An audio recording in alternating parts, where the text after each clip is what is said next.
గతంలో 50 ఇదొక 30 మంది అయిపోయినారు ఇప్పటికే. ఇంకా ఆత్మహత్యలు ఇంకా జరగకుండా ఉండేటందుకని మీరు వెంటనే మీరు చెప్పినట్టుగా మీరు అన్నారు కదా, వచ్చి మీరు సొక్కాలు పట్టుకోరు అని చెప్పిండు ఆయన ఆంధ్రోళ్ళు వెంబడి తిరిగింది కాబట్టి సొక్కాలు అంటారు. అక్కడ సొక్కాలు అంటే మన దగ్గర గల్లా అంటారు. గల్లా పట్టుకుని తెలంగాణ భాష కూడా చక్కగా లేదు ఆయనకు.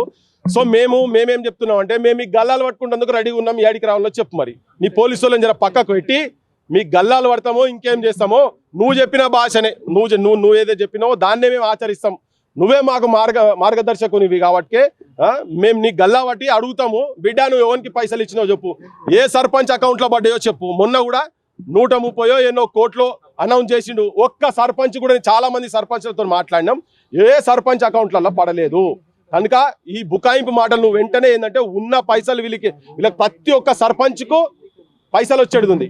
ఆ పైసలు వెంటనే నువ్వు రిలీజ్ చేయకుండా కనుక పోయేది ఉంటే మేము కూడా చెప్పినాం 2 రోజులల్లా 3 రోజుల లోపట మేము కార్యాచరణ తీసుకుంటాము, ప్రకటిస్తాం. కార్యాచరణ కూడా ప్రకటిస్తాం. సర్పంచ్లంతా కలిపి ఇంకా చాలా మందితో కూడా మాట్లాడేది ఉంది, మాట్లాడతాము.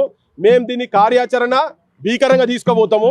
మీరు అన్నారు కదా మాది ప్రజాపాలన, మాది వాళ్ళది పైశాచిక పాలన, పోలీసు పాలన అని. ఇప్పుడు మీరు సర్పంచ్ల మీద, ఈ సర్పంచ్ల మీద కూడా మీరు మీ పోలీసు లాఠీలు పెట్టి ఇండ్ల కాడ కూడా పండుకున్న వాళ్ళను రాత్రి 12 గంటలకు 1 గాడికి కూడా వచ్చి సర్పంచ్ల ఇండ్ల కాడికి వచ్చి వాళ్ళని అరెస్టులు చేస్తూ ఉన్నారు మీరు. మరి మీది గదే పాలన అవుతుంది కదా.